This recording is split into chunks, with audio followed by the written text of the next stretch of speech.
I got involved with Transformers the movie as a result of doing Rocky IV in 1985.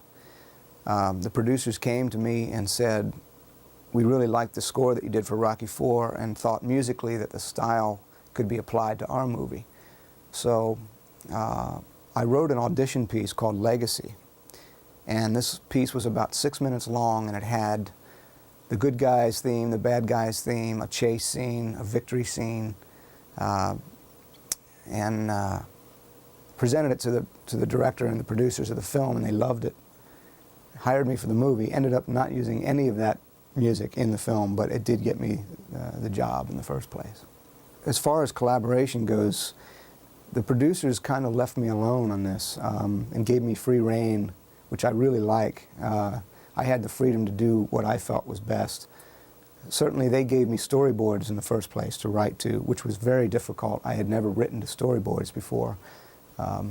In previous experience, I had just dealt with video. So writing to little boards that had cartoons on them was a little difficult for me, but once I got the hang of it and got a feel, I could really get a feel for what they were looking for. I have to say they gave me a lot of freedom, and there wasn't a lot of interaction after the initial meeting or two.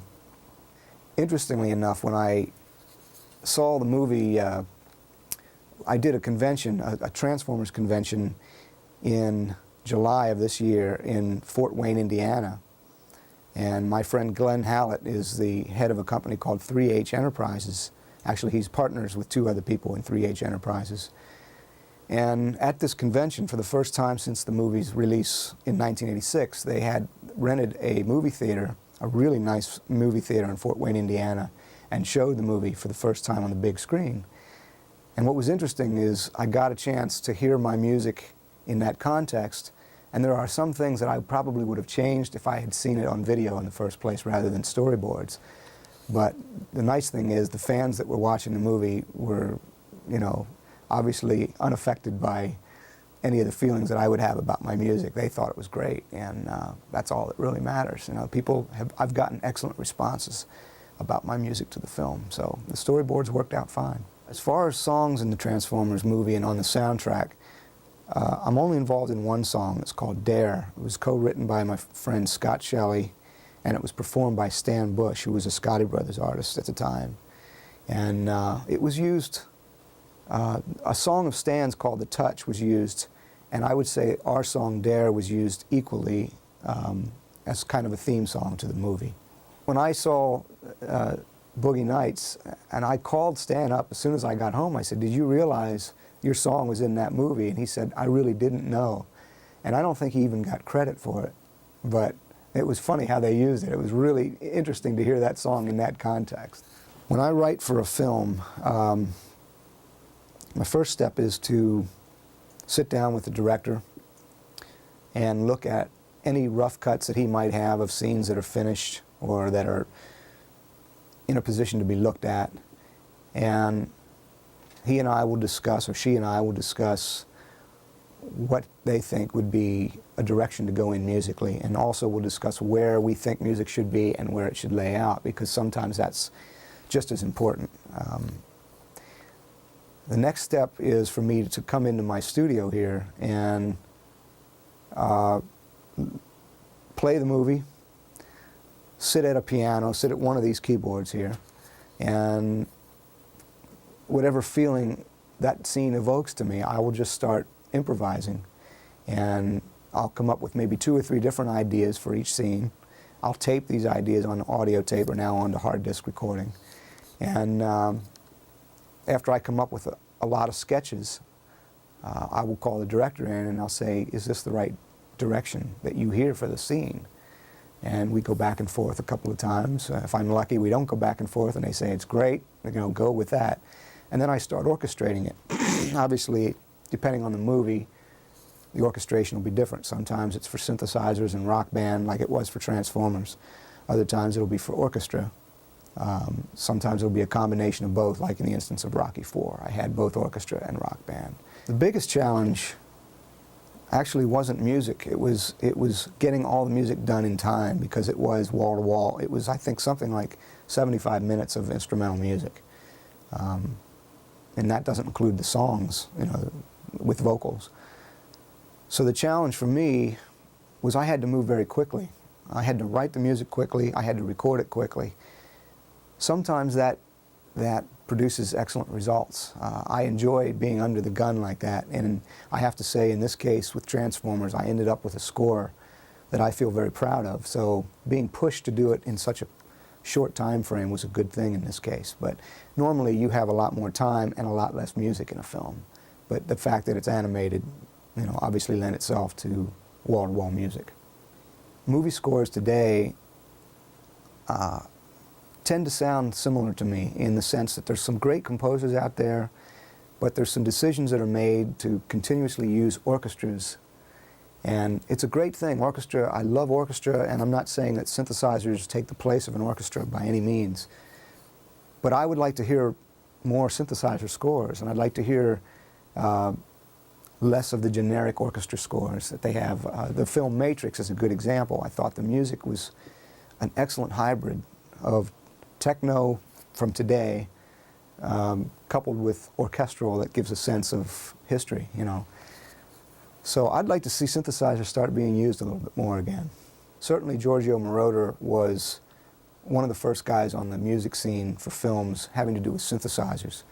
I'm more heavily influenced by some of the progressive rock keyboard artists from the 70s, specifically Keith Emerson from Emerson, Lake and Palmer.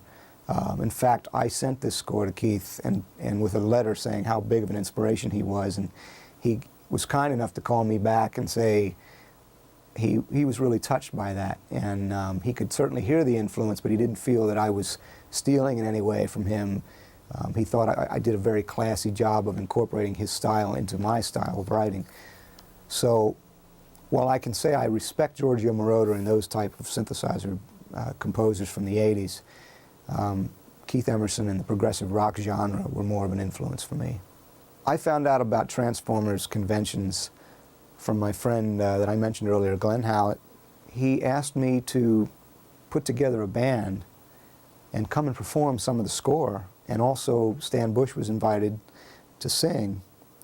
So we ended up performing about an hour-and-a-half concert during this convention, and Glenn did it up really nice. You know, he hired a great sound and light company for us, paid us all very generously for our time to prepare for the concert, because it took a while. I mean, this wasn't a band that was together ready to play this material. I had to build it from the ground up, and it was a lot of preparation.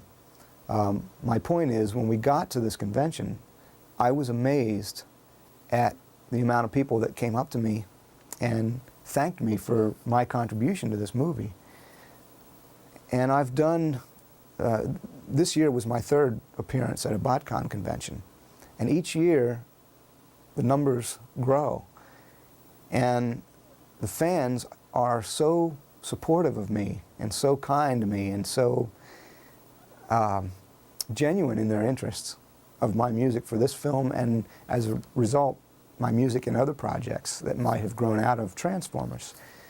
So the one thing I'd like to say to these fans is thank you so much, and I say this at every convention, for keeping this project alive. When I first did the movie, I was just so concentrated on getting it done, and I was really flying by the seat of my pants.